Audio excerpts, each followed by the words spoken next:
ഗസയിലെ സാധാരണക്കാർക്ക് ഇനി അല്പമെങ്കിലും ആശ്വസിക്കാം. ഗസയിൽ വെടിനിർത്തൽ സാധ്യമാകുമെന്ന് വ്യക്തമാക്കുന്ന ചില റിപ്പോർട്ടുകളാണ് ഇപ്പോൾ പുറത്തുവരുന്നത്. US പ്രസിഡന്റ് ജോ ബൈഡൻ മുന്നോട്ടുവെച്ച വെടിനിർത്തൽ കരാർ ഇസ്രായേൽ അംഗീകരിക്കുമെന്ന് വെളിപ്പെടുത്തിയിരിക്കുകയാണ് ബെഞ്ചമിൻ നെതന്യാഹുവിന്റെ വിദേശകാര്യ ഉപദേഷ്ടാവ് ഓഫിർ ഫാൽക്ക്. പൂർണ്ണ സംതൃപ്തിയോടെയല്ല വെടിനിർത്തൽ കരാർ ഇസ്രായേൽ അംഗീകരിക്കുന്നതെന്ന് അദ്ദേഹത്തിന്റെ വാക്കുകളിൽ നിന്ന് വ്യക്തമാണ്. ഇസ്രായേലിനെ സംബന്ധിച്ചിടത്തോളം ഇത് നല്ല കരാറല്ലെന്നും ഓഫിർ ഫാൽക്ക് പറയുകയുണ്ടായി. ബൈഡന്റെ നിർദ്ദേശം ഞങ്ങൾ സമ്മതിച്ച ഒരു കരാറാണ്. ഇത് ഒരു നല്ല ഇടപാടല്ല.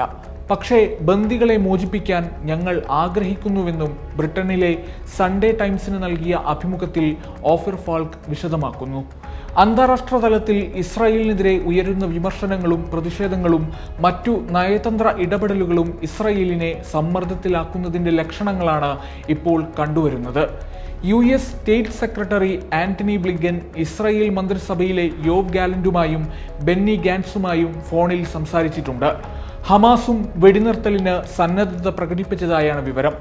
ബന്ദികളെ മോചിപ്പിക്കുന്നതിലും ഹമാസിനെ ഉന്മൂലനം ചെയ്യുകയെന്ന തങ്ങളുടെ ലക്ഷ്യത്തിലും യാതൊരു മാറ്റമില്ലെന്നും അദ്ദേഹം പറയുന്നുണ്ട്. വെടിനിർത്തൽ കരാർ അംഗീകരിക്കുന്നതിൽ ഇസ്രായേലിലെ തീവ്ര വലതുപക്ഷത്തിന് കടുത്ത എതിർപ്പുണ്ട്.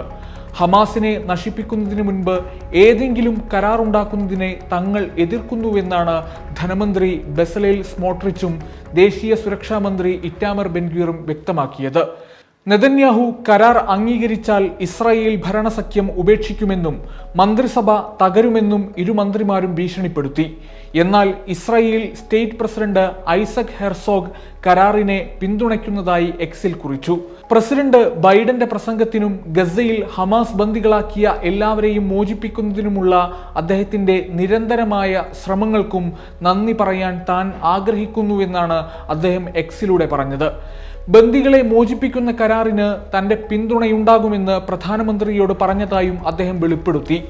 അതേസമയം ഇസ്രായേൽ സർക്കാരിന്റെ രാജി ആവശ്യപ്പെട്ടുള്ള പ്രതിഷേധങ്ങൾ നെതന്യാഹുവിന് തലവേദന സൃഷ്ടിച്ചിരിക്കുകയാണ്. പ്രതിഷേധത്തിനൊടുവിൽ പ്രകടനക്കാരുമായുണ്ടായ വാക്കേറ്റത്തെ തുടർന്ന് ടെൽ അവീവിലെ ചില സർക്കാർ വിരുദ്ധ പ്രതിഷേധക്കാരെ പോലീസ് അറസ്റ്റ് ചെയ്തു നീക്കി. ഗസയിൽ ഹമാസ് ബന്ദികളാക്കിയവരെ മോചിപ്പിക്കാൻ ആവശ്യമായ ഇടപെടൽ സർക്കാർ ഉടനടി നടത്തണമെന്ന് ആവശ്യപ്പെട്ട് ശനിയാഴ്ച ടെൽ അവീവിൽ ആയിരക്കണക്കിന് ആളുകളാണ് സംഘടിച്ചത്.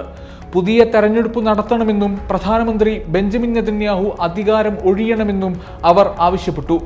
ഇസ്രായേൽ ഭരണകൂടത്തിനെതിരെ ആഭ്യന്തര തലത്തിലും അന്താരാഷ്ട്ര തലത്തിലും ഒരുപോലെ പ്രതിഷേധങ്ങൾ ഉയർന്നതാണ് നെതന്യാഹുവിനെ അങ്ങേയറ്റം സമ്മർദ്ദത്തിലാക്കിയത്. ആ പ്രതിഷേധങ്ങളും മറ്റും വെടിനിർത്തൽ കരാർ അംഗീകരിക്കുന്നതിന് പ്രേരകമായെന്നാണ് മനസ്സിലാക്കേണ്ടത്. വെടിനിർത്തൽ നിർദ്ദേശത്തിൽ 3 ഘട്ടങ്ങൾ ഉൾപ്പെടുന്നുണ്ട്. അതിൽ ആദ്യത്തേത് 6 ആഴ്ച നീണ്ടു നിൽക്കും. സമ്പൂർണമായ വെടിനിർത്തലും ഗസയിലെ എല്ലാ ജനവാസ മേഖലകളിൽ നിന്നും ഇസ്രായേൽ സേനയെ പിൻവലിക്കുന്നതും ഇതിൽ ഉൾപ്പെടുന്നുവെന്ന് ബൈഡൻ വ്യക്തമാക്കിയിരുന്നു.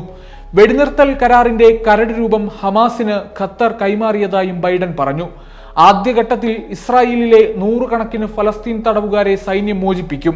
പകരം സ്ത്രീകളും പ്രായമായവരും പരിക്കേറ്റവരും ഉൾപ്പെട്ട ബന്ദികളെ ഹമാസ് മോചിപ്പിക്കണം. ഗസയിലുടനീളമുള്ള ഫലസ്തീൻ പൗരന്മാർക്ക് അവരവരുടെ വീടുകളിലേക്ക് മടങ്ങാം. നിത്യവും സഹായ വസ്തുക്കളുമായി 600 ട്രക്കുകൾ ഗസയിലേക്ക് കടത്തിവിടും. അന്താരാഷ്ട്ര സമൂഹം അയച്ച ലക്ഷക്കണക്കിന് താൽക്കാലിക ഭവന യൂണിറ്റുകൾ ഗസയിൽ സ്ഥാപിക്കും. ആദ്യഘട്ട വേളയിൽ ഇരുപക്ഷവും തമ്മിൽ ചർച്ച വിജയിച്ചാൽ തുടർഘട്ടങ്ങളിലേക്ക് നീങ്ങും. സ്ഥിരമായ വെടിനിർത്തൽ, ഗസ മുനമ്പിൽ നിന്ന് അധിനിവേശ സേനയെ പിൻവലിക്കുക, പുനർനിർമ്മാണം, തടവുകാരുടെ കൈമാറ്റം എന്നിവയ്ക്കുള്ള ബൈഡന്റെ ആഹ്വാനത്തെയും സ്വാഗതം ചെയ്യുന്നതായി ഹമാസ് പറഞ്ഞു. രണ്ടാം ഘട്ടത്തിൽ പുരുഷന്മാരായ സൈനികർ ഉൾപ്പെടെ ബാക്കിയുള്ള എല്ലാ ബന്ദികളുടെയും മോചനവും ഗസയിൽ നിന്ന് ഇസ്രായേൽ സേനയുടെ പൂർണ്ണ പിൻവാങ്ങലുമാണ് ഉൾപ്പെടുത്തിയിരിക്കുന്നത്. മൂന്നാം ഘട്ടത്തിൽ ഗസയിലെ എല്ലാ ഇസ്രായേൽ ബന്ദികളുടെയും മൃതദേഹങ്ങൾ തിരികെ നൽകും. US-ന്റെയും അന്തർദേശീയ ഏജൻസികളുടെയും സഹായത്തോടെ വീടുകളും സ്കൂളുകളും ആശുപത്രികളും പുനർനിർമ്മിക്കുന്നതിനുള്ള ഗസ പുനർനിർമ്മാണ പദ്ധതിയും ഇതോടെ ആരംഭിക്കും. യുദ്ധം നിർത്താനുള്ള ഏറ്റവും മികച്ച നിർദ്ദേശമാണിതെന്നും ഇരുപക്ഷവും ഇത് അംഗീകരിക്കണമെന്നും ബൈഡൻ നിർദ്ദേശിച്ചിരുന്നു. യൂറോപ്യൻ യൂണിയനും വിവിധ രാജ്യങ്ങളും പുതിയ വെടിനിർത്തൽ നിർദ്ദേശം സ്വാഗതം ചെയ്തിട്ടുണ്ട്.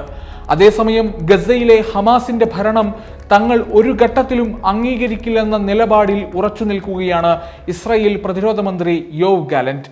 അതിനിടെ നുസ്രാത്ത് അഭയാർത്ഥി ക്യാമ്പിന് നേരെ ഇസ്രായേൽ നടത്തിയ വ്യോമാക്രമണത്തിൽ 4 പേരും സെൻട്രൽ ഗസയിലെ ബുറൈജ് അഭയാർത്ഥി ക്യാമ്പിന് നേരെയുണ്ടായ ആക്രമണത്തിൽ 6 സ്ത്രീകളും കുട്ടികളും കൊല്ലപ്പെട്ടതായാണ് റിപ്പോർട്ട്. ഖാൻ യൂനിസിലെ പാർപ്പിട കെട്ടിടങ്ങളിൽ ഒറ്റ രാത്രി കൊണ്ടുണ്ടായ ആക്രമണത്തിൽ 3 കുട്ടികളടക്കം 12 പേർ കൂടി കൊല്ലപ്പെട്ടു. Waytonikah.com, the exclusive Muslim matrimonial site.